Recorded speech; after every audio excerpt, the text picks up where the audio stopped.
औज़ुबिल्लाहिमिनश्शैतानिर्रजीम बिस्मिल्लाहिर्रहमानिर्रहीम। नाज़रीन, ये मिला जुला इन्फॉर्मेशन का प्रोग्राम है जो कि अदर आपकी आवाज़ के स्टूडियो से लेकर बर रास्त आपकी खिदमत में हाज़िर हैं।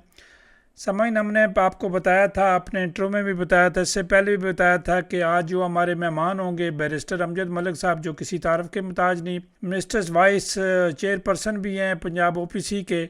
और इसके अलावा मलिक साहब ने अपनी ज़िंदगी में बहुत कुछ किया, बहुत कुछ कर रहे हैं, बड़ी स्ट्रगल कर रहे हैं। मैं थोड़ा सा बताता चलूँ कि आपको बैरिस्टर अमजद मलिक साहब के मतलब। बैरिस्टर साहब जो हैं वो बरतानवी वकला तंजीम एसोसिएशन के पाकिस्तानी लाज के चेयरमैन भी हैं। बरतानिया में इंसानी हकूक़ का सन 2000 का बेहतरीन वकील का अवार्ड भी रखते हैं। वो ह्यूमन राइट्स कमीशन पाकिस्तान और सुप्रीम कोर्ट बार एसोसिएशन के पाकिस्तान के तायात मेंबर भी हैं। अमजद मलिक साहब बरतानिया में पाकिस्तान की आवाज़ भी हैं। वो 2 किताबों के मुसन्नफ़ भी हैं। पाकिस्तान और बरतानिया में इंसानी हकूक़, शख्सी आज़ादी के ऊपर इनके आर्टिकल मकामी और पाकिस्तानी अखबारात में छपते रहते हैं। वो पाकिस्तान में ओवरसीज़ मिनिस्ट्री के ज़ैली अदारे में 2 साल 2016-2018 तक ओवरसीज़ पाकिस्तानी फाउंडेशन के चेयरमैन बोर्ड ऑफ गवर्नर भी रहे हैं। इन्होंने अपने दौर में दूर रास इस्लाहत की बुनियाद भी रखी। वो बरतानिया में 20 साल से अपनी वकला फर्म अमजद सॉलिसिटर चला रहे हैं, जिसने बहुत सारे मशहूर मुकदमात में साइलिन की मदद की ताकि इंसाफ की राह मुहैया हो सके और दाद रसी मुमकिन भी हो सके। 22 जून 2021 को मुस्लिम लीग नून बैरिस्टर अमजद मलिक को चीफ कोऑर्डिनेटर इंटरनेशनल अफेयर्स और पाकिस्तानी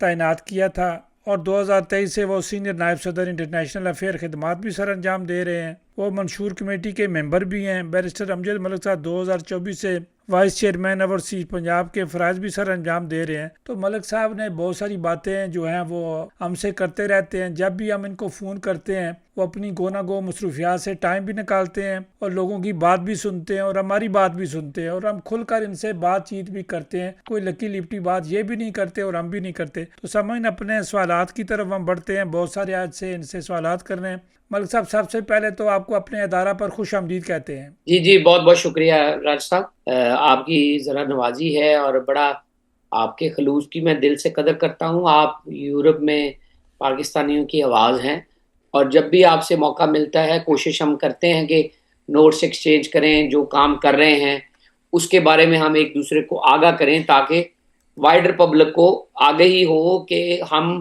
उनकी फलाह के लिए क्या कर रहे हैं, क्या हो सकता है, क्या होने वाला है और क्या जो है हमारी रीच में होना चाहिए कि हम उसके लिए तगोदो करें। आपका बहुत बहुत शुक्रिया राज साहब।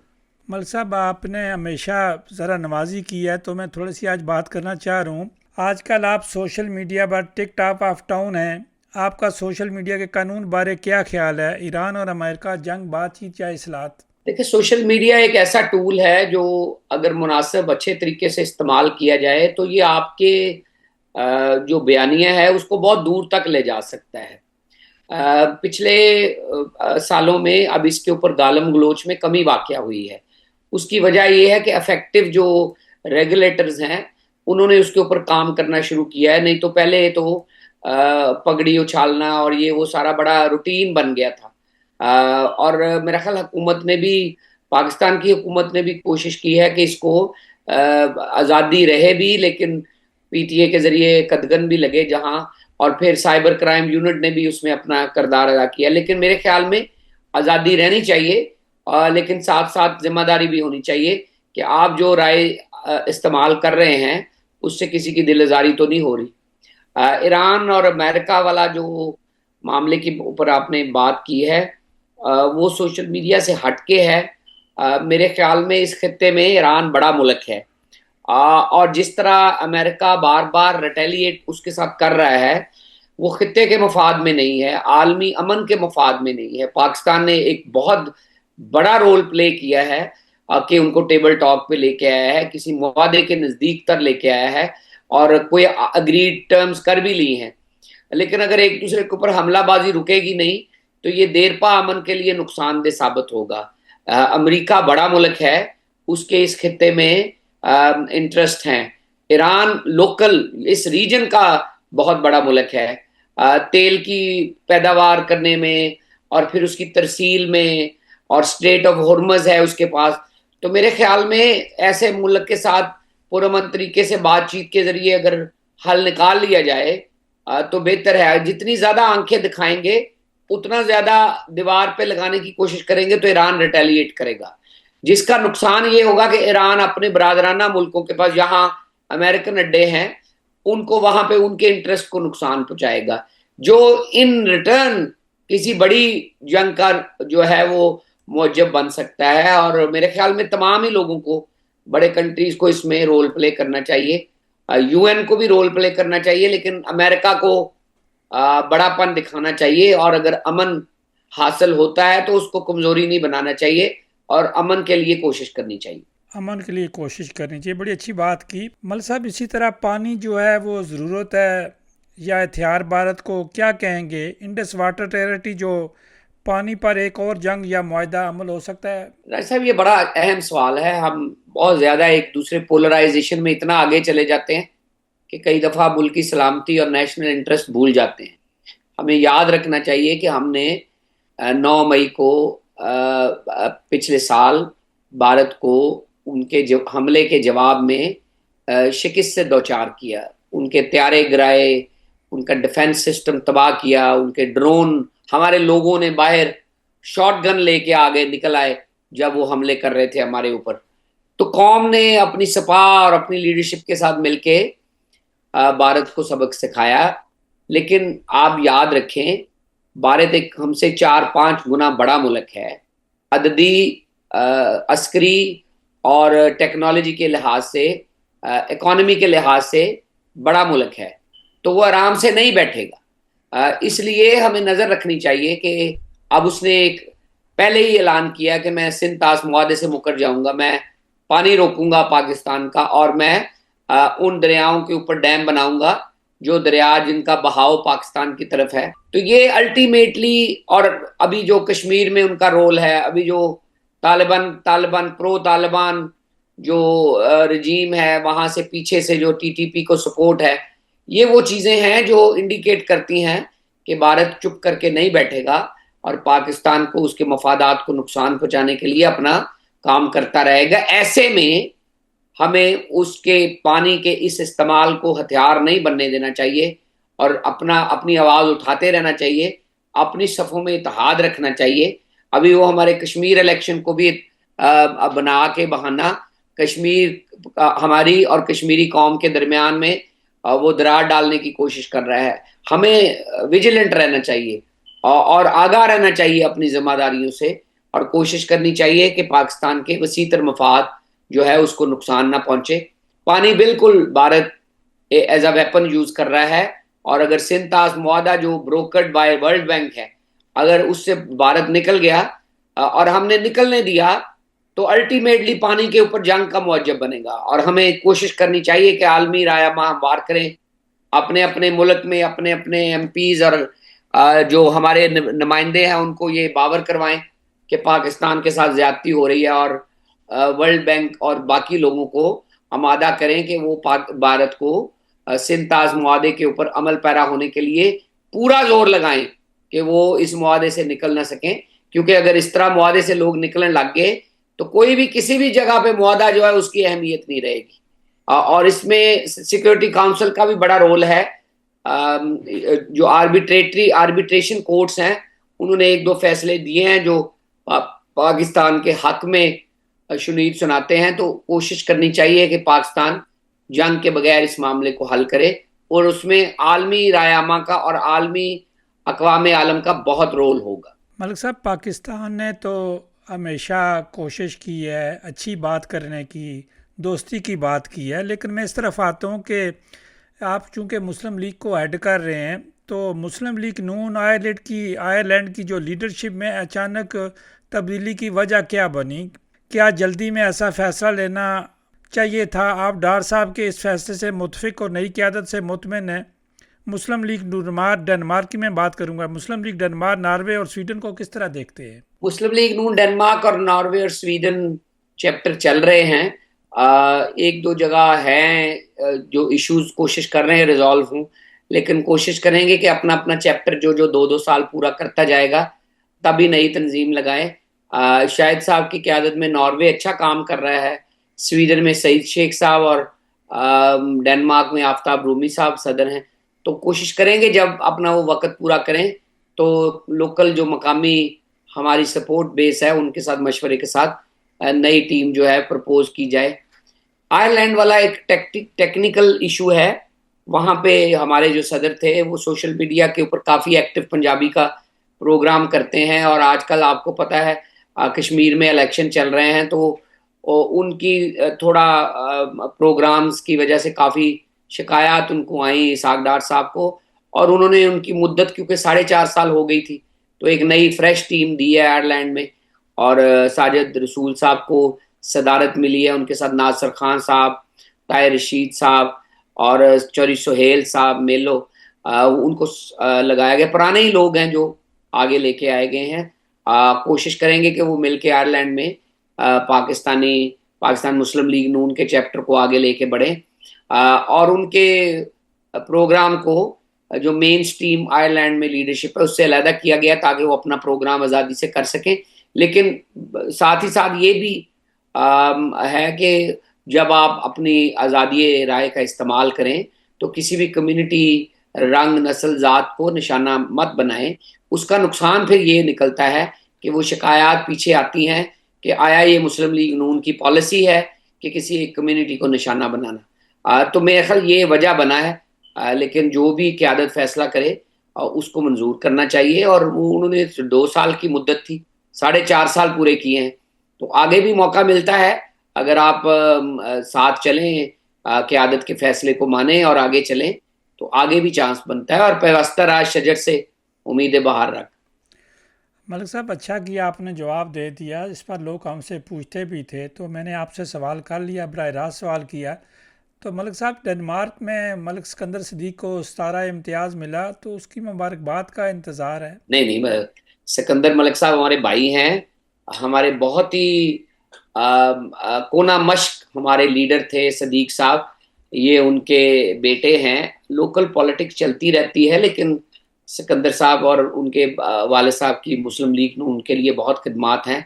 सितारा इम्तियाज मिलना पूरी कम्युनिटी के लिए फ़ख्र है। आपके आपसी इख्तलाफात हो सकते हैं, लेकिन सितारा इम्तियाज आपकी कम्युनिटी में से एक एक्स मेंबर ऑफ पार्लियामेंट को मिलना, ये पूरी कम्युनिटी के लिए बाइस फ़ख्र है। मैं ओपन हार्टेडली मुबारकबाद देता हूँ, और तमाम लोगों से उम्मीद भी करता हूँ कि वो उनको मुबारकबाद भी दें और उनके साथ इस खुशी को शेयर करें। ये एक रेयर ऑनर है जिसमें आपके सफारत खाने का, आपकी कम्युनिटी का किरदार होता है, और यूं ही नहीं मिल जाती डेकोरेशन। हमारे यहाँ बरतानिया में भी जो किंग है वो साल में सैकड़ों लोगों को MBE अवार्ड करता है, नेशनल डेकोरेशन दी जाती है, और ये आपकी खिदमात का एक एक्नॉलेजमेंट होती है जो आप ओवर द ईयर्स कम्युनिटी को फराहम करते हैं।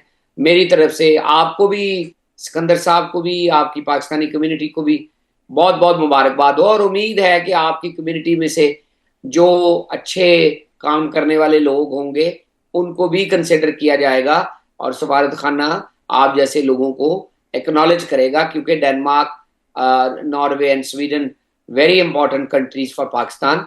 तो ऐसे लोगों को आगे लाया जाएगा जिनके लिटरेचर के लिए, मीडिया के लिए, पॉलिटिक्स के लिए और बिजनेस कम्युनिटी के लिए खिदमात है। मलिक साहब, यूरोप में जो है और कौन से फैसले जो है मुतवक्को हैं? यूरोप में हम एक्टिवली देख रहे हैं जी।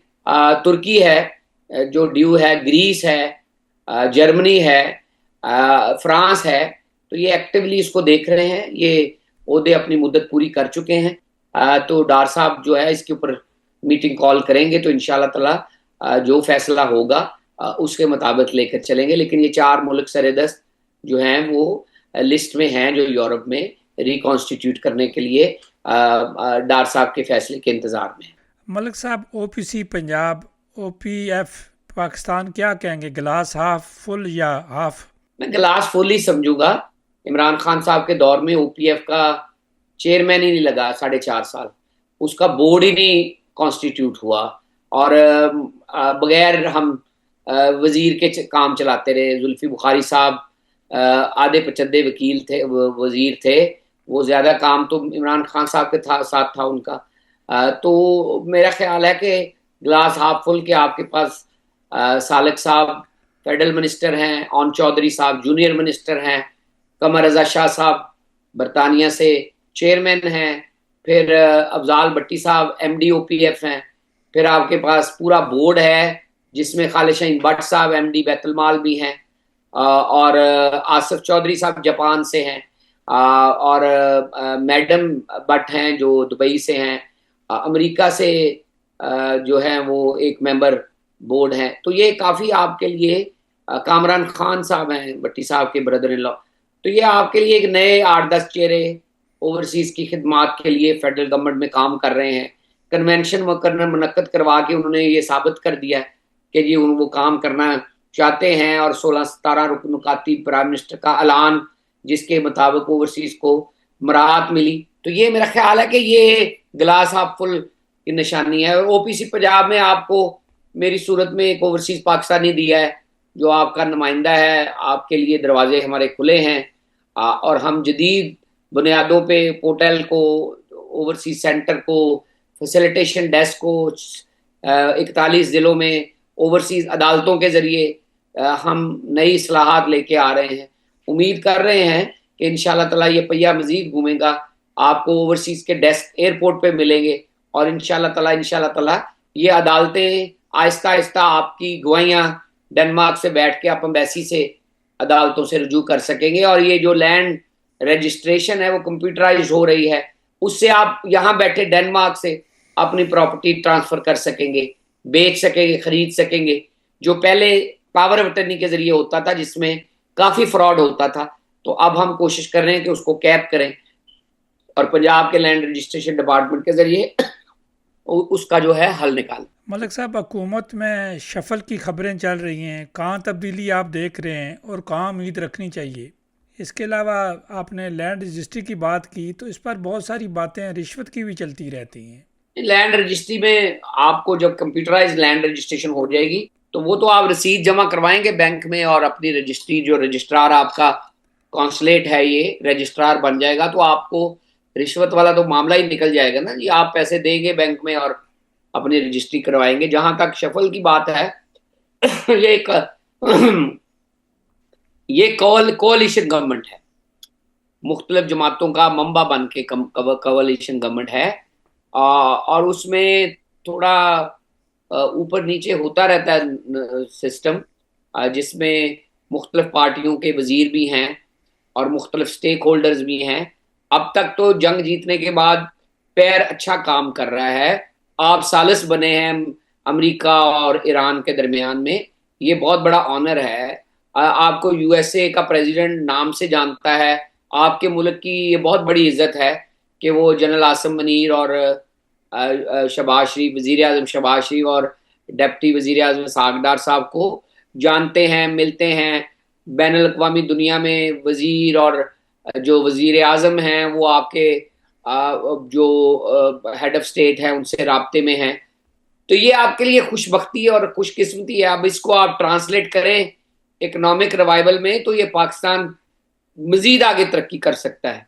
और ऐसे में ओवरसीज पाकिस्तानी जो $41 बिलियन सालाना भेज रहे हैं, वो आपको कुमक फराहम कर रहे हैं।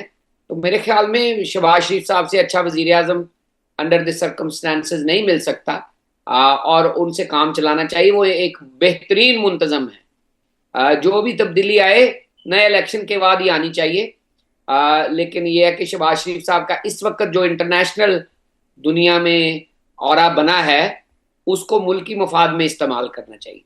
छोटे मोटे वजीर चेंज होते रहते हैं, वो तो कोई इशू नहीं। साहब, इलेक्शन जो है अपनी मुद्दत पूरी करते हैं, फिर इलेक्शन होते हैं, टाइम पर हो जाते हैं, तो आप क्या तैयारियां देख रहे हैं अगले इलेक्शन की? देखिए, अगले इलेक्शन में सबसे बड़ा मसला जो मेरे ख्याल में है, पॉलिटिकल पोलराइजेशन को खात्मा करके ऑपोजिशन के साथ प्रॉपर कोई एसओपी तैयार करना है, जिसके तहत जो इलेक्शन की क्रेडिबिलिटी है उसके ऊपर, उसकी साख के ऊपर उंगली ना उठे।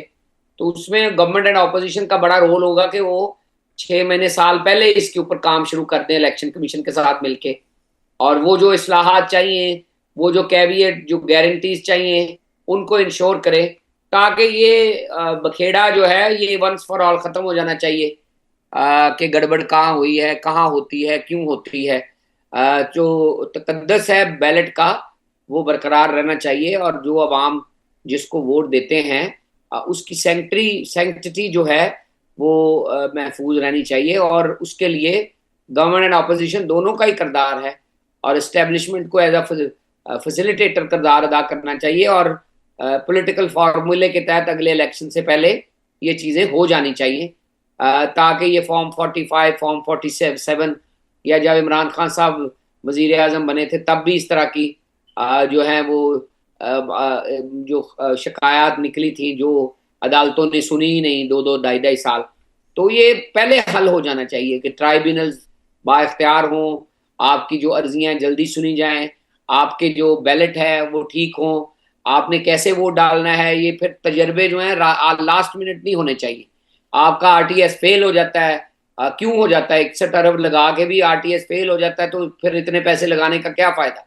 आप ये चीजें पहले तय करें ताकि इलेक्शन से पहले ये चीजें और जो प्रॉब्लम्स हैं वो दूर हों, एक अच्छा फेयर इलेक्शन हो और अवाम जिसको मुंतखब करें उनको हुकूमत करने का मौका मिले। मलिक साहब, ओवरसीज सेल, ओवरसीज अदालतें, मज़ीद क्या मुतवक्को है? देखिए, मेरे ख्याल में हम ये ओवरसीज में अभी भी कश्मीर के इलेक्शन की वजह से काफ़ी काफ़ी जो है वो हालात यूके यूरोप में कशीदा हैं, और जो ऑपोजिशन है उन्होंने कभी भी सोशल मीडिया के नेगेटिव इस्तेमाल को रोका नहीं है। मुल्क के खिलाफ जहां भी उनको मौका मिला है, चाहे आईएमएफ है, चाहे जीएसपी प्लस है, चाहे पैसों का भेजना है बैंकों के जरिए, उसमें ऑपोजिशन ने पूरी कोशिश की है कि पाकिस्तान को एज अ रियासत नुकसान पहुंचे।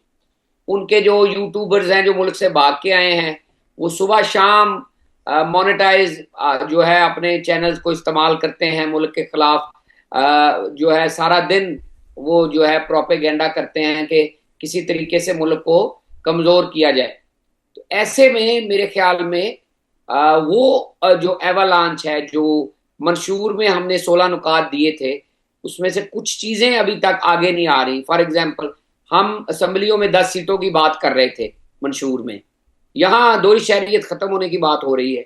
उसकी मेन वजह यह है कि ऑपोजिशन ने जो रियासत को नुकसान पहुंचाने वाला काम है उसको नहीं रोका। इमरान खान को सपोर्ट करना और बात है, मुल्क को नुकसान पहुंचाना और बात है। भारत के साथ जंग में भी जो लोग हैं उनकी फौज को सियालकोट में लेके आ गए थे, कराची के ऊपर कब्जा हो गया था। तो ये जो रोल है, या ऐसे जो लोग जो फौज से भागे हुए हैं या फौज में उनका कोई रोल नहीं है, वो भी म्यूटनी डालने के लिए अपना हिस्सा डालते हैं। तो ऐसे लोगों की वजह से ये हमारी जो पेशरफ्त है कि पार्लियामान में ओवरसीज की सीटें हों, उसके ऊपर मजामत हुई है और वो रुकी है बात। अदरवाइज अब तक लेजिस्लेशन हो जानी चाहिए थी। ये काम अभी रहता है। दूसरा, ये अदालतों वाला भी, ओवरसीज वाला भी जो है, जो आपके जो अदालतें जो हैं वो आपके शहर से सफारत खानों के जरिए आपकी गवाही डालेंगे, वो काम भी अभी पाया तकमील तक नहीं पहुंचा। अदालतें लग गई हैं, जज लग गए हैं, कोर्टल के जरिए आपको अदालत में पेश करवाना है, उसके ऊपर पेशरफ्त अभी रुकी हुई है। कन्वेंशन, दूसरा कन्वेंशन अभी होना था, वो रुका हुआ है। वो मेरे ख्याल में विद इन 6 मंथ्स या इंशाल्लाह ताला अगले साल समर तक हो जाएगा, जिसमें पेशरफ्त का जायजा लिया जाएगा कि कितने इकदामात का ऐलान किया था वजीर आजम साहब ने और कितने इकदामात के ऊपर अमल हुआ है। और तीसरा, ये जो पूरी दुनिया में एंटी जो ह्यूमन स्मगलिंग के खिलाफ एक आवाज बनी है, ग्रीस में कश्तियां उल्टने के बाद पाकिस्तान में स्मगलर्स के ऊपर हाथ डाला है, उसकी जगह लेने के लिए स्किल्स इंस्टीट्यूट्स का क्याम अमल में लाया गया है और उसके जरिए ओईसी को रिवैम्प किया जा रहा है ताकि पाकिस्तान लीगल चैनल से बैन अवी दुनिया में लोगों को भेजे। तो वो एक अच्छी चीज़ है जो अगर आगे बढ़ के आपकी नर्सेज, डॉक्टर्स, आपके हुनरमंद अफराद को मुल्क से बाहर भेज सकती है, जो कि मेरे ख्याल में अगर आगे चल के ये बेहतर किरदार अदा कर सकती है। और मुल्क में सरमाया लाना, उसके लिए गवादर हो, जीएसपी प्लस हो, या पाक चाइना जो है कॉरिडोर हो, उसमें सरमायाकारी के मौक़ों के ऊपर मेरे ख्याल में SIFC भी काम कर रही है, बोर्ड ऑफ इन्वेस्टमेंट भी काम कर रहा है। इसमें मजीद तेजी लाने की जरूरत है। हम सालस रहे हैं ईरान और अमेरिका के दरमियान में, और अब डिफेंस कॉन्ट्रैक्ट होल्डर हैं विद सऊदी अरेबिया। तो इसकी ट्रांसलेट भी होना चाहिए, पाकिस्तान का कर्जा माफ होना चाहिए, पाकिस्तान में सरमायाकारी के बेहतर मौके होने चाहिए, ताकि ये लोग मुल्क छोड़ के मुल्क से बाहर जाने की बजाय अपने मुल्क में सरमायाकारी कर सकें, अपने मुल्क में जो है सरमायाकारी के फरोग के लिए अपना किरदार अदा कर सकें। ये वो चीजें जो है अभी रहती हैं, जो चीजें हुई हैं कन्वेंशन के मुताबिक वो मैंने आपको बयान कर दी। मलिक साहब, पंजाब की बड़ी पावरफुल खातून हैं, लेडी हैं, बड़ी मजबूत उनका बैकग्राउंड है, मरियम नवाज साहिबा। आप उनकी हुकूमत या उनके मतलब आप उनके कारनामों के मतलब आप उनकी कारकर्दगी से मुतमिन हैं? वो अरबों रुपए के बजट दे रही है एमपीएस को और एक्टिव रोल अदा करती हैं, लेकिन आगे ईमानदारी जो है वो आगे जब पैसा दिया जाता है तो पैसा तो खजाने से निकल जाता है, एमपीएस को मिल जाता है या एमएनएस को भी जो मिलता है, पार्टियों को भी मिलता है, तो वो ईमानदारी कहाँ से लाएंगे? देखें, आप समझे कि जिन हालात में मरियम नवाज शरीफ साहबा ने वजारत आला संभाली थी, वहाँ एडमिनिस्ट्रेशन नाम का कोई चक्कर ही कोई नहीं था। वहाँ पे स्कैंडल्स थे, भर्तियों पे स्कैंडल थे, अपॉइंटमेंट्स पे स्कैंडल थे, और आपने देखा ही है कि पता ही नहीं था कि वजीर आला काम किस तरह कर रहे थे। बुजदार साहब शरीफ आदमी हैं, लेकिन जिस तरह की कॉम्पिटेंसी पंजाब को चलाने के लिए चाहिए थी वो उनमें नहीं थी, और उसको रिप्लेस करके उन्होंने एक जो है एडमिनिस्ट्रेशन साइड में, आप देख लें चीफ सेक्रेटरी और पंजाब के आईजी ने और एफआईए ने मिलके एक संभाला दिया है। दूसरा, उन्होंने अमन व अमान पैदा किया है, वो जो बेरा रवि थी, वो जो बिल्कुल लॉलेसनेस थी, उसका खात्मा किया है। तीसरा, उन्होंने जो प्रोजेक्ट किए हैं वो आपको देखना पड़ेगा कि आप आम हालात में इस तरह के प्रोजेक्ट इनॉग्रेट नहीं कर सकते। साफ सुथरा पंजाब है, आपने हर जिले में सफाई की है, आपने वेस्ट मैनेजमेंट लेके आए हैं, आप बच्चों के लिए, खवातीन के लिए बाइक्स हैं, स्कॉलरशिप्स हैं, लैपटॉप्स हैं, आप फिर अपॉर्चुनिटीज पैदा की हैं, पुलिस स्टेशन, पुलिस थाने बनाए हैं, आपने एयर एम्बुलेंस लेके आए हैं, और आपने किसानों के लिए कार्ड निकाला है, बेवाओं के लिए कार्ड निकाला है, यतीमों के लिए कार्ड निकाला है। तो ये कोई आसान काम नहीं है इस तरह के दूररस असरात के हामल इश्यूज को करना। Maryam Nawaz Sharif has performed really well. उनकी तमाम टीम को मुबारकबाद दी जाती कि उनकी जो एडमिनिस्ट्रेशन साइड पे टीम है, उन्होंने करप्शन, ब्राइबरी और इस तरह का खात्मा करने में मदद की है। लेकिन ये पाकिस्तान है, ये पंजाब है, अरबों खरबों के यहाँ बजट हैं, चीजें हैं। कई लोग होंगे जो इस सूरत हाल से या अपॉर्चुनिटी से फायदा उठा लेंगे, कोशिश करेंगे, लेकिन यह कि पकड़े जाएंगे। क्योंकि या जब लीडरशिप ये कह दे कि जी हम जीरो टॉलरेंस पॉलिसी अपनाएंगे, और अगर किसी का मैलफिसेंस में, पब्लिक पर्स में हाथ डालता पकड़ा गया तो बचेगा नहीं। तो देखना ये है कि अगर पब्लिक पर्स में हाथ डालता पकड़ा गया, क्या उसकी फिर पुष्टपनाही होती है या उसको कटारे में लाया जाता है। मेरे ख्याल में मरियम नवाज शरीफ ऐसे लोगों के ऊपर जीरो टॉलरेंस पॉलिसी अपनाएंगी और वो लोग बच नहीं सकेंगे, फिर अपनी नौकरियों से जाएंगे। ब्यूरोक्रेसी में होते हैं अच्छे लोग भी होते हैं, बुरे लोग भी होते हैं, लेकिन जहां के ऊपर पब्लिक पर्स में खयानत का अमल आया, वहां पे फिर वो अपनी जॉब से जाएंगे। तो ये मुझे यकीन है कि मरियम नवाज शरीफ ऐसे लोगों को खुला नहीं छोड़ेंगी। मलिक साहब, ओवरसीज़ के क्या इश्यूज पेंडिंग हैं, मंशूर, मुतालबात और लोगों की आराह देखते हुए? देखिए राय साहब, बहुत सारे इश्यूज हैं। यूरोप, यूके, अमेरिका के प्रॉब्लम्स डिफरेंट हैं। हमारी जो जहाँ दोहरी शहरियत नहीं है वहाँ दोहरी शहरियत लाना है, स्पेन उसमें शामिल है। जहाँ दोहरी शहरियत है ही नहीं और वहाँ पीओसी कार्ड होता था, वो पीओसी कार्ड बनाने में आजकल बड़ी देर लग रही है। एयरपोर्ट में इमेज का इशू है, वहाँ पे एयरपोर्ट सेल्स बेहतर होने चाहिए। आजकल डिजिटल का जमाना है, अब तो फोन पे सारा कुछ होता है। एयरपोर्ट पे ही होना चाहिए निज़ाम, अगर कोई मसला पड़ता है, यानी कार्ड रिन्यूअल, पासपोर्ट रिन्यूअल, ये सारी चीजें एयरपोर्ट पे अवेलेबल होनी चाहिए, ताकि अगर कोई बंदा वहां पे काम करता है, ग्रीन जोन बेहतर कर देने चाहिए। अब तो स्कैनर्स का जमाना है, या स्कैनर लगाएं और आप अपनी जो आता है सामान, बैगेज, उसको क्लियर कर लें। अब स्कैनर बता देते हैं इसमें क्या चीजें। अब आप खोल सामान जो है वो लोगों को तंग करते हैं, वहां फिर रिश्वत सतानी होती है। तो ये एक बड़ा अलमिया है। लोग इमेज को इसके साथ रिलेट करते हैं।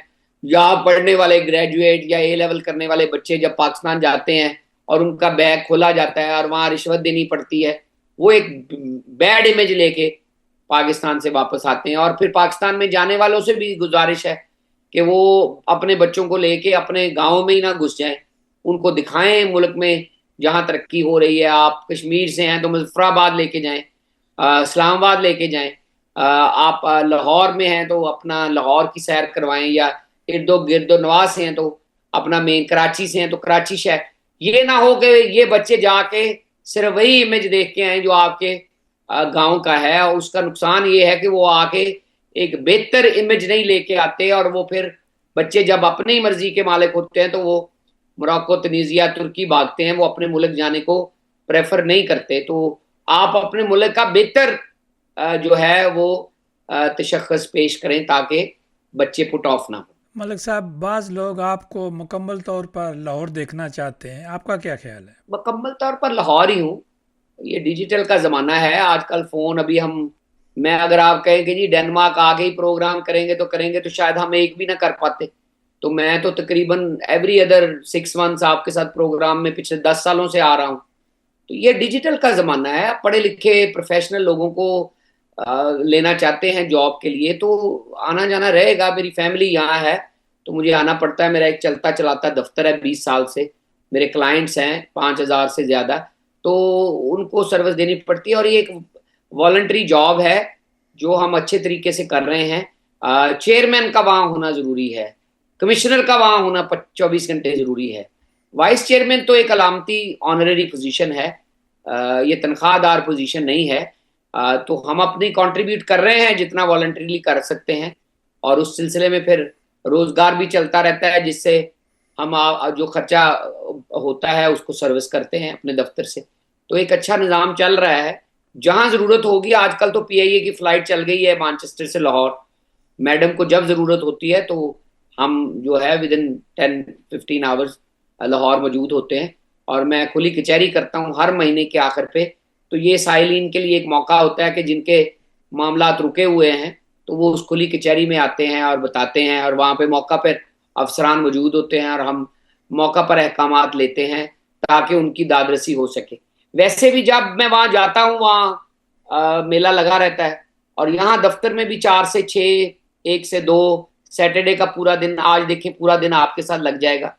तो सैटरडे का पूरा दिन काम करता हूँ। तो ओवरसीज के लोग, उनके साथ एक्सेस है, और जो भी उनके जुमला मामलात होते हैं उनकी हमारे साथ डिजिटल मीन्स ऑफ कम्युनिकेशन के साथ 24 घंटे राब्ता रहता है।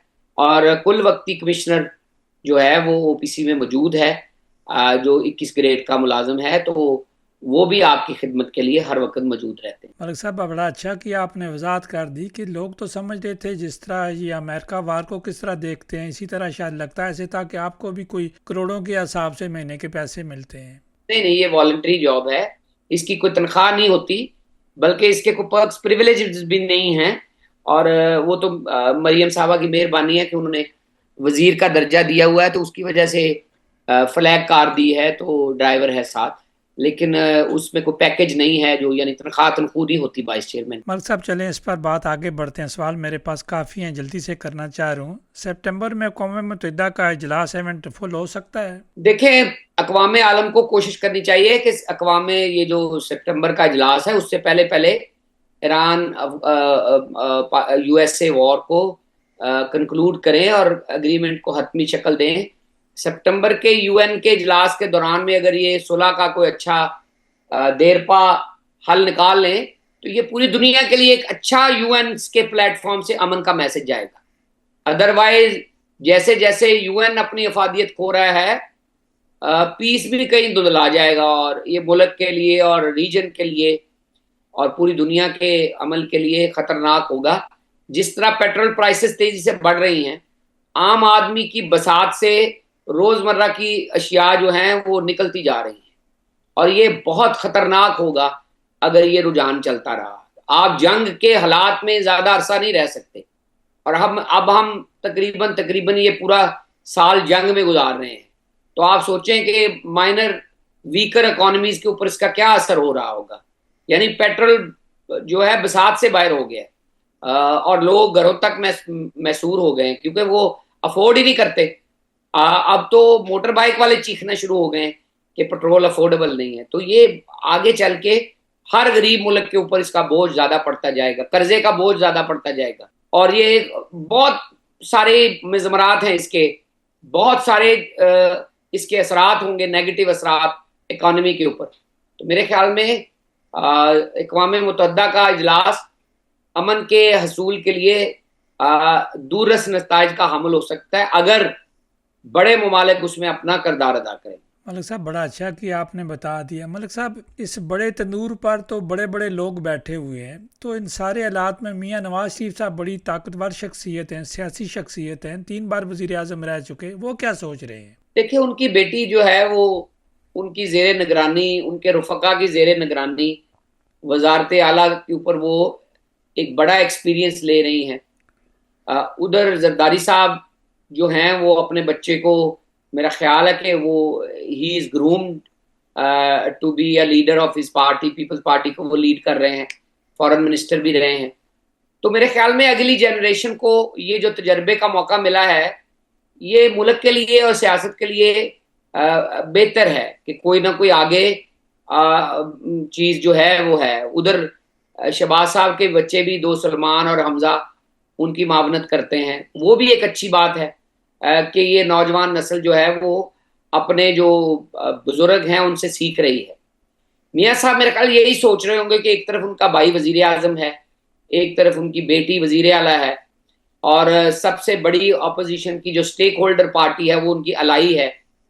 तो वो सोच रहे होंगे कि किस तरह ये 4-5 साल गुजरे ताकि ये लोग जो हैं इस जो काम है इसको लोगों के सामने पेश कर सकें और आइंदा के लिए अपनी फ्यूचर स्ट्रेटजी पॉलिसी बना सकें। अभी क्योंकि इस टेन्योर में तो उनका आगे बढ़ के उनका कोई रोल नहीं बना, लेकिन अगले सेटअप में उनका बहुत बड़ा रोल होगा कि how he pitch his election campaign, how he translate जो काम उनकी बेटी ने किया है, भाई ने किया है, उसको लोगों तक पहुंचाएं, और how he tackle the opposition. क्योंकि जाहिर है अगर ऑपोजिशन इज लेड बाय जो करंट ऑपोजिशन लीडर हैं तो वो भी एक बड़ा एक देखना पड़ेगा कि अगर आप एकदम उनको फ्री हैंड मिलता है और अवाम की जो फीलिंग है उसको मद्देनजर रखते हुए, तो यूथ को गैल्वनाइज करना, हुकूमत में रह के जब आप इलेक्शन में जाते हैं तो एकदम लोगों के साथ राब्ता साजी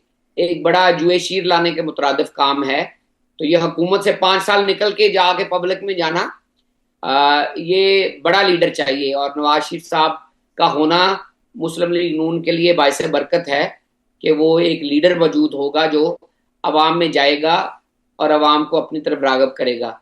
इसी तरह बाकी लीडर भी करेंगे। तो यही एक टेस्ट होगा कि कैसे आप ट्रांसलेट करते हैं इन 5 सालों में किए काम को अपनी कामयाबियां गनवाने के लिए कि लोग उसके ऊपर वोट भी दें। मलिक साहब आपने बहुत सारी बातें की और खुलकर की, तो हमारे मामलात जो फ़ॉरेन ऑफिस के या फ़ॉरेन जो दूसरे मुल्कों के साथ चलते रहते हैं, इसहाक डार साहब का फ़ॉरेन अफेयर्स है, चूँकि वो फ़ॉरेन मिनिस्टर है, और उनकी कारकर्दगी को या उनका काम कैसे चल रहा है? मेरे ख्याल में इसहाक डार साहब ने इंडिया की जंग भी जीती है, और सालसी के पीछे फॉरेन ऑफिस का बड़ा किरदार होता है। ये जो आपके चीफ जा रहे हैं पूरी दुनिया में, आपके वजीर आजम जा रहे हैं अरब ममालिक में, तुर्की में, पूरी दुनिया में, तो फॉरेन ऑफिस तो पीछे एक बैकबोन होती है जो ये सारा मनूवरिंग जो है उसको इफेक्ट करती है। इसहाक डार साहब फाइनेंस के आदमी हैं, कम गो हैं, काम करने वाले 24 घंटे से 22 घंटे काम करने वाले आदमी हैं। उनको फॉरेन ऑफिस दी, उन्होंने चुप चपीते जो है आपको काम करके दिखा दिया कि पूरी दुनिया में लोहा मनवाया है। एक एक दिन में जंग के ऊपर इतने फॉरेन मिनिस्टर के साथ राब्ता करना, फिर सालसी के दौरान सालसी की नेगोशिएशंस आपके मुल्क में हुई हैं। ये एक नहोना वाकया है कि एक गरीब, economically in a bad shape मुल्क एक वर्ल्ड की सुपर पावर को मुसलमान मुल्क की पावर के साथ जो है सालसी कर रहा है, और वो मान रहे हैं कि ये हमारा सालिस है। फैसिलिटेटर नहीं कहते, वो कहते सालिस है। सो आप एक मसदका सालिस के तौर पे काम कर रहे हैं, और डिस्पाइट द फैक्ट के हम IMF में बालों उलझे हुए हैं। तो मेरे ख्याल में इसहाक डार साहब ने परफॉर्म किया है, और फाइनेंस के ऊपर भी उनकी नजर होती है because of being deputy prime minister. तो एक अच्छा एक पैर डुओ चला है और पाकिस्तान की खिदमत हुई है, और ये हिस्ट्री जज करेगी कि कैसा रहा। लेकिन उनको जब भी मौका मिलता है वो परफॉर्म करते हैं। अल्लाह लोग आदमी हैं, गॉड फीयरिंग आदमी हैं। मुझे उनके साथ 5 साल हो गए, डायरेक्ट उनके कमांड में काम किया है। तो उनके साथ काम करने का अपना एक तरीकाकार है और अपनी डिसिप्लिन है। और वो डार साहब कॉमा और पेश और फुल स्टॉप भी ना छोड़ने वाले आदमी हैं। और वो मैन्यूटली पेपर्स को पढ़ते हैं और एक एक चीज को वो बड़ी लिहाज से देखते हैं। तो उनके साथ काम करना एक बहुत अच्छा तजर्बा था, मुझे बहुत सीखने को मिला है। और उम्मीद है कि वो आगे भी एक अच्छी लेगेसी छोड़ के जाएंगे जो उसी तरह उनकी तरह काम करेगी, और उसी तरह पार्टी को और मुल्क को और अपनी हुकूमत को सपोर्ट करेगी। मलिक साहब, इसहाक डार साहब दरवेश इंसान हैं, बड़े मेहनती हैं, ऑफिस का काम करते हैं, ऑफिस मैन हैं, लेकिन मीडिया भी बड़ा बेलगाम है आजकल। मीडिया भी थोड़ा सा, मीडिया की जद में भी थोड़े से आए हुए हैं। देखिए, वो उनकी फैमिली में किसी बच्चे का इश्यू हुआ है और गवर्नमेंट ऑफ पंजाब ने उसके ऊपर फौरी कार्रवाई करते हुए जो है मामला जो है उसके ऊपर केस रजिस्टर भी हुआ है, इन्वेस्टिगेशन हो रही है। अब ये काम तो अदालतों का है कि शेफ को ग्रेन से अलग करे। ये पॉलिटिकल काम तो है नहीं, अदालत ने फैसला करना है। ये पार्लियामान में भी नहीं होना और मीडिया पे भी नहीं होना। तो मेरे ख्याल में let's not have a media trial. मेरी यही गुजारिश होगी कि let the court do their job. इस मुल्क में तो वैसे जो है वो क्या नाम था वो, रेमंड डेविस बंदे मार के चला गया है। तो ये पाकिस्तान का, और अभी सीसीडी के ऊपर भी बातें होती हैं। तो ये हर वक्त में कुछ ना कुछ होता रहता है। कोशिश करनी चाहिए कि हम अपना क्रिमिनल जस्टिस सिस्टम मजबूत करें जिसमें हाथ ना मरोड़े जा सकें और आम आदमी को भी उसी तरह इंसाफ मिले जिस तरह खास आदमी को मिलता है। तो इसी सिलसिले में मरियम नवाज शरीफ साहबा ने पुलिस को फ्री हैंड दिया है। पुलिस अपना मुकदमा दायर करे, चलान जमा करवाए, अदालत इसके ऊपर अपना फैसला दे। बेस्ट यही है, और टाइम स्पैन में दे, 5-6 महीने में केस को फारिग करे, पता करे जो भी करना है। उससे ये फायदा होगा कि लोगों का इंसाफ के जो तरीकाकार है या निज़ाम है उसके ऊपर एतमाद बहाल होगा। और मेरे ख्याल में किसी के घर में भी कोई भी शख्स जुर्म कर सकता है, सजा उस जुर्मवार को मिलनी चाहिए जिसने जुर्म किया है। लेकिन उनके बुजुर्गों को, बहनों को, भाइयों को, माओं को पोलिटिसाइज या प्रोपेगेंडे का शिकार नहीं बनाना चाहिए। और ये तो मसदका एक कोर्ट है कि you are innocent until proven guilty by court of law. कोशिश सिर्फ ये करें कि कोर्ट ऑफ लॉ ही डिसाइड करे, समरी जजमेंट ना हो, समरी ट्रायल ना हो, लोग गुत्थम गुत्था ना हो, लोग कानून को हाथ में ना लें, और अदालत ही जो है ऐसा फैसला करे जिसके ऊपर सजा या जजा हो। मलिक साहब, हम क्लोजिंग की तरफ जा रहे हैं। 1-2 सवाल आपसे करने हैं। कश्मीर के इलेक्शन, एहतजाजी सियासत और अपोजिशन का ये जो तड़का बीच में लगता है, आप इन चीज़ों को किस तरह देखते हैं? देखिए, 3 चीजें हैं। एक तो मैंने आपको बताया कि भारत जंग हारने के बाद हर वो हरबा इस्तेमाल करेगा जिससे आपकी रियासत कमजोर हो और आपका बयानिया जो है टूटे। तो उसमें चाहे कश्मीर हो, बलोचिस्तान हो, कराची हो और टीटीपी हो, हमारे जो केपीके के जो बॉर्डर है उसके ऊपर स्किर्मिशेस हो, या इंक्रीजिंग इंसर्जेंसी और तालिबानाइजेशन हो। अब दूसरा जो है वो ये छोड़ेगा नहीं, चाहे कश्मीर का इलेक्शन हो, चाहे आप केपीपी में कराएं, चाहे आप बलूचिस्तान में कराएं। इस एलिमेंट को नजरअंदाज नहीं कर सकते कि फॉरेन जो ताकतें हैं वो वहां अपना रोल प्ले करेंगी। अब देखना आपने ये है कि बरतानिया में 12-13 लाख कश्मीरी बसते हैं, उनके पाकिस्तान के साथ गहरे रवाबत हैं। यहाँ कश्मीरी निजात काउंसलर्स, मेयर, मेंबरान पार्लियामान है, वो एक गैल्वनाइज करते हैं। उनके पीछे पूरी पूरी एक फौज है जो वोट देती है उनको, उनकी अपनी कॉन्स्टिट्यूंसी मजबूरियां हैं। तो देखना ये चाहिए कि बरतानिया में बैठ के कश्मीर के इलेक्शन मैनेज ना किए जाए। आपने वोट डालनी है, बिस्मिल्लाह कश्मीर में उतरें, कश्मीर जाएं, वोट डालें, अपने कैंडिडेट को सपोर्ट करें, बसें दें, आप ट्रक दें, आप लोगों के स्टॉल लगाएं, आप अपने स्टेशन बनाएं और मदद करें। लेकिन खुदारा यहाँ बैठ के, बरतानिया में बैठ के कश्मीर के इलेक्शन का फैसला ना करें। कश्मीर में सिर्फ कश्मीरी वोट डालेंगे, कोई और वोट नहीं डाल सकता, ना पंजाबी, ना सिंधी, ना बलोची, ना पठान। आपने वोट डालने हैं, बिस्मिल्लाह वोट डालें, अपने हुक्मरान खुद सेलेक्ट करें, जो हुक्मरान बने वो फैसला भी करें कश्मीर एक्शन कमेटी का क्या करना है। अगर कश्मीर एक्शन कमेटी वाले लोग बना लेते हैं हुकूमत, वो फैसला करें कि क्या मराद देनी क्या नहीं देनी, और फेडरल गवर्नमेंट के साथ मकालमेल में रहे, सियासी चीज को सियासी रहने दें। यहां इसको खिदो बना लिया है। एक तो पोलराइजेशन, आप दरवाजे तोड़ रहे हैं, एहतजाज करें, ये बरतानिया है, ये एक बहुत अच्छी सोसाइटी है, यहाँ पे एहतजाज को देखा जाता है, यहाँ गाजा पे एहतजाज होता है, यहाँ पे इमिग्रेंट के खिलाफ ईडीएल एहतजाज करती है, लेकिन ईडीएल को हुकूमत नहीं मिल जाती। ईडीएल के एहतजाज में लाखों लोग आते हैं, लेकिन उनको हुकूमत नहीं बनाने दे दी जाती कि वो उठा के इमिग्रेंट्स को बाहर निकाल दें। आप एक पॉपुलिस्ट मूवमेंट का हिस्सा जरूर हो सकते हैं, पॉपुलिस्ट मूवमेंट ट्रांसलेट हो हुकूमत में ये लाजमी नहीं है। यहाँ आबादी ज्यादा है तो बातचीत भी ज्यादा होगी, आवाज भी ज्यादा निकलेगी, बिल्कुल निकालें, लेकिन यहाँ बैठ के कश्मीर के वजीर आजम का फैसला ना करें, वो वहां के लोगों को, कश्मीर के लोगों को करने दें। मीरपुर, मुजफ्फराबाद, कोटली, इस जगह के लोगों को करने दें वहां की सीटों का फैसला।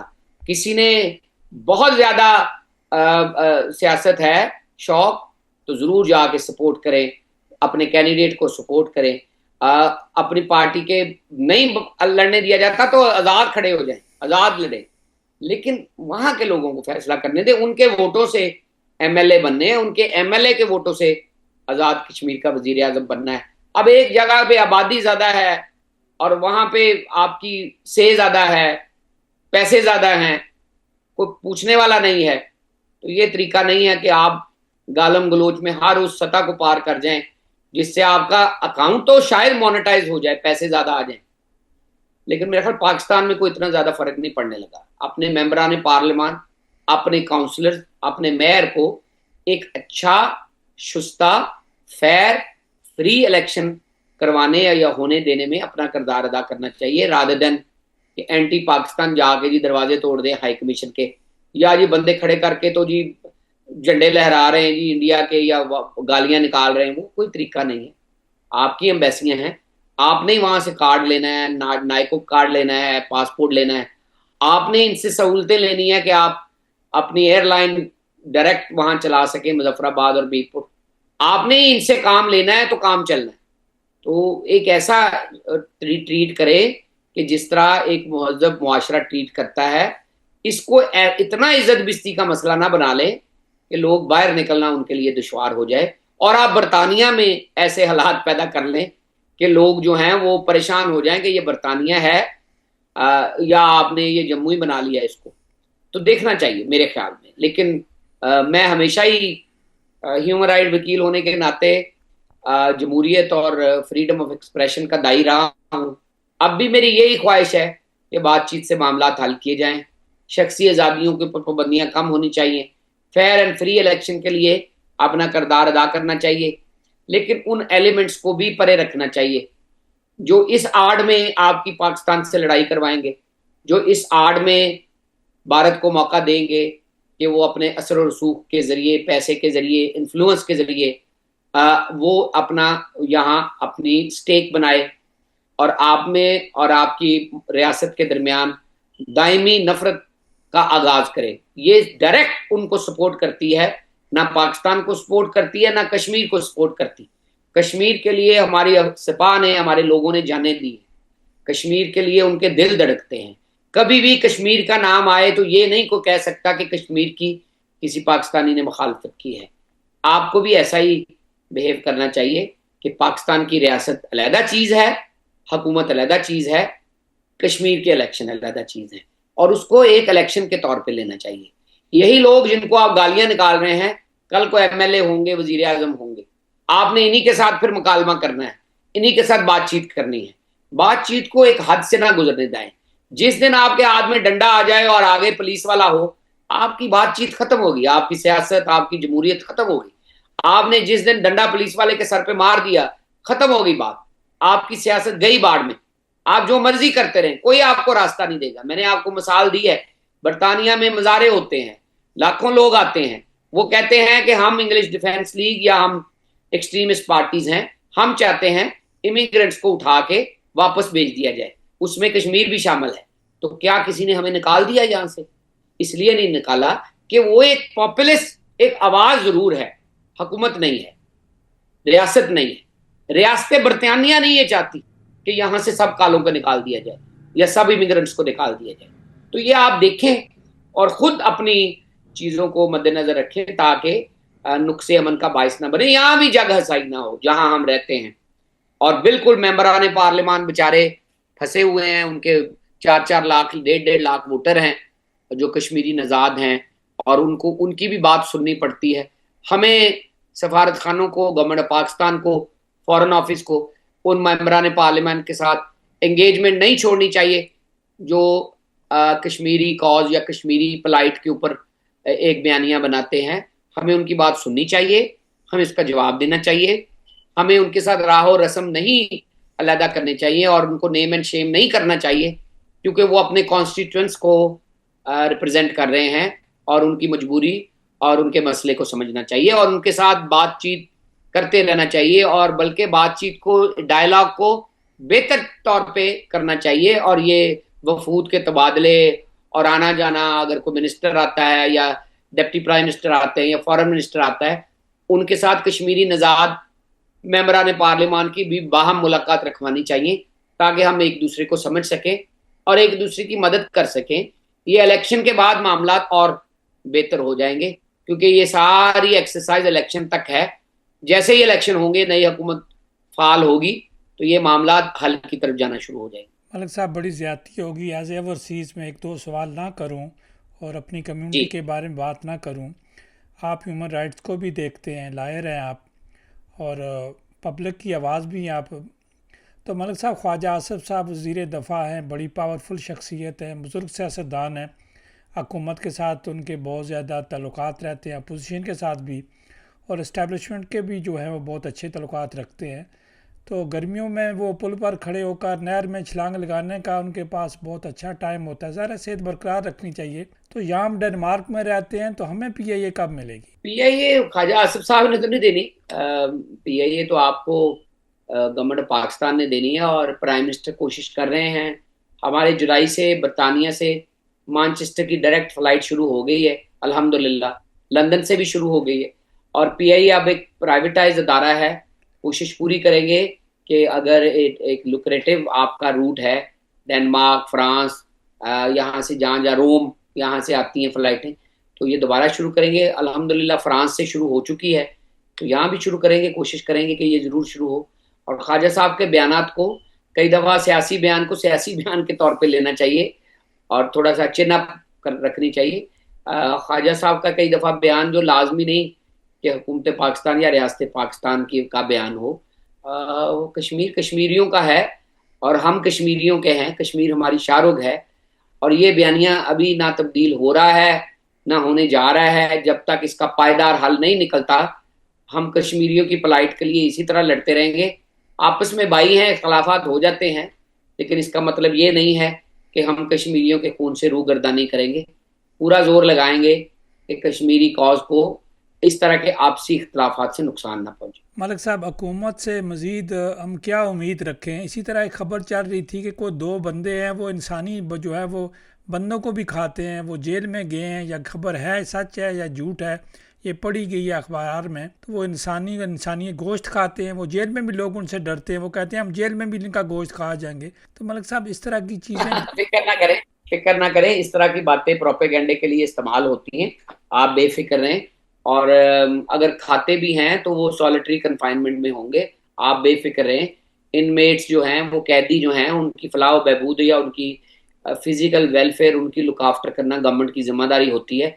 उनकी देखभाल करना, उनकी मेडिकल नीड्स और खाने पीने में एहतियात, ये सारा जेल मैनुअल में शुमार होता है। तो आप बेफिक्र रहें, कोई भी कैदी, किसी भी कैदी से उसको कोई नुकसान नहीं होगा और ये हुकूमत की जिम्मेदारी है। तो राज साहब इजाज़त अब मलिक साहब दें, आपका घंटा हो बहुत गया। शुक्रिया, मैं आपका शुक्रिया अदा करूंगा आखिर में अपनी टीम की तरफ से भी और अपने दोस्तों की तरफ से भी कि आपने बड़ा खुला हमें टाइम दिया। और कोई सवाल ऐसा नहीं है जो हमने न किया हो, जो हमसे लोग हैं जी आपने मलिक साहब से ये पूछा नहीं है, तो हमने भी ज़हनी तौर पर पूरी तैयारी की हुई थी कि आपको चूँकि लाइफ आप बैठे हुए हैं तो आपको जवाब तो अदालत में हमें देना ही देना होगा। मलिक साहब आपका बहुत शुक्रिया। डेनमार्क के लोगों को क्या कहेंगे? थैंक यू राजा साहब, आप का बहुत शुक्रिया। आपने डेनमार्क जो में मुझे बहुत अजीज है, और मैं इंशाल्लाह ताला बहुत जल्द डेनमार्क आऊंगा और आप लोगों से मिलूंगा भी। और इंशाल्लाह ताला कोशिश करते रहेंगे कि आप लोगों की गुजारिशात, सिफारिशात और मुतालबात में जो सहूलियात पैदा कर सकें और ज़रूर करें। और आप भी कोशिश करें, लोगों को बताएं, खुली कचहरी में उनको दावत दें कि वो शरीक हों। अगली खुली कचहरी 29 जुलाई को 2 बजे होगी, तो जरूर लोग तशरीफ लाएं जिनके कोई मसला है पाकिस्तान में। और साथ साथ अगर कोई आपको गुजारिशा देते भी हैं तो हमारे बहुत अच्छे, मेरे बहुत ही अजीज दोस्त यहाँ सफारतकार हैं, और आप उनको जरूर रब्ता करें। वो आपकी गुजारिशात पहुँचाते हैं हम तक, बल्कि मुझे मिलने भी आए थे वहाँ लाहौर ऑफिस में। तो इंशाल्लाह ताला हम मिलके कोशिश करेंगे कि आप लोगों की आरा को मद्देनजर रखते हुए पाकिस्तानियों को खिदमत फराहम करते रहें। आपका बहुत बहुत शुक्रिया। पाकिस्तान जिंदाबाद। जिंदाबाद।